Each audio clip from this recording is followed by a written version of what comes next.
আমরা দেখি যে বীজগণিত বা অ্যালজেব্রাতে এক্সকে কিভাবে যোগ, বিয়োগ, গুণ, ভাগ ইত্যাদিতে ক্যালকুলেশন করা হয়। প্রথমে আমরা দেখি এক্স প্লাস এক্স সমান হচ্ছে কি 2x, মানে দুইটা এক্স যোগ হবে। তারপর হচ্ছে এক্স ইন্টু এক্স মানে হচ্ছে কি x square. X square plus x স্কোয়ারের যখন আমরা প্লাস করব তখন হচ্ছে কি 2x স্কোয়ার। যখন x square into x square করবো তখন হচ্ছে কি এক্স টু দি পাওয়ার 4, অর্থাৎ পাওয়ারগুলো যোগ হবে। আমরা জানি যে গুণের সময় পাওয়ারগুলো সবসময় যোগ হয়। তারপর হচ্ছে এক্স টু দি পাওয়ার 8 ভাগ এক্স টু দি পাওয়ার 4, তার মানে কি 4কে 4 দ্বারা ভাগ করতে বলছে। তার মানে কি 8/4 ইকুয়াল হচ্ছে এক্স টু দি পাওয়ার 2 বা এক্স স্কোয়ার। তার হচ্ছে X to the power 5 whole square, তাহলে কি পাওয়ারে গুণ হবে, তাহলে এক্স টু দি পাওয়ার 10।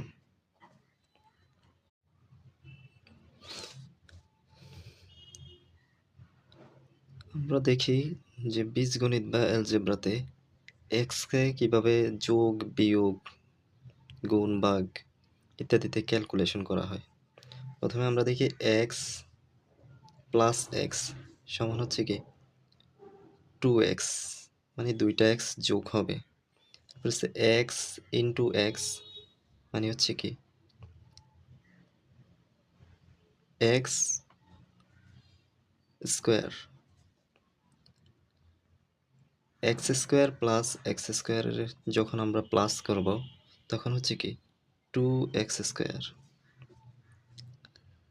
যখন x square into x square করব তখন হচ্ছে কি এক্স টু দি পাওয়ার 4, অর্থাৎ পাওয়ারগুলো যোগ হবে। আমরা জানি যে গুণের সময় পাওয়ারগুলো সবসময় যোগ হয়। তারপর হচ্ছে এক্স টু দি পাওয়ার 8 ভাগ এক্স টু দি পাওয়ার 4, তার মানে কি 8কে 4 দ্বারা ভাগ করতে বলছে। তার মানে কি 8/4 ইকুয়াল হচ্ছে এক্স টু দি পাওয়ার 2 বা X square. That is X to the power 5 whole square, তাহলে কি পাওয়ারে গুণ হবে, তাহলে এক্স টু দি পাওয়ার 10।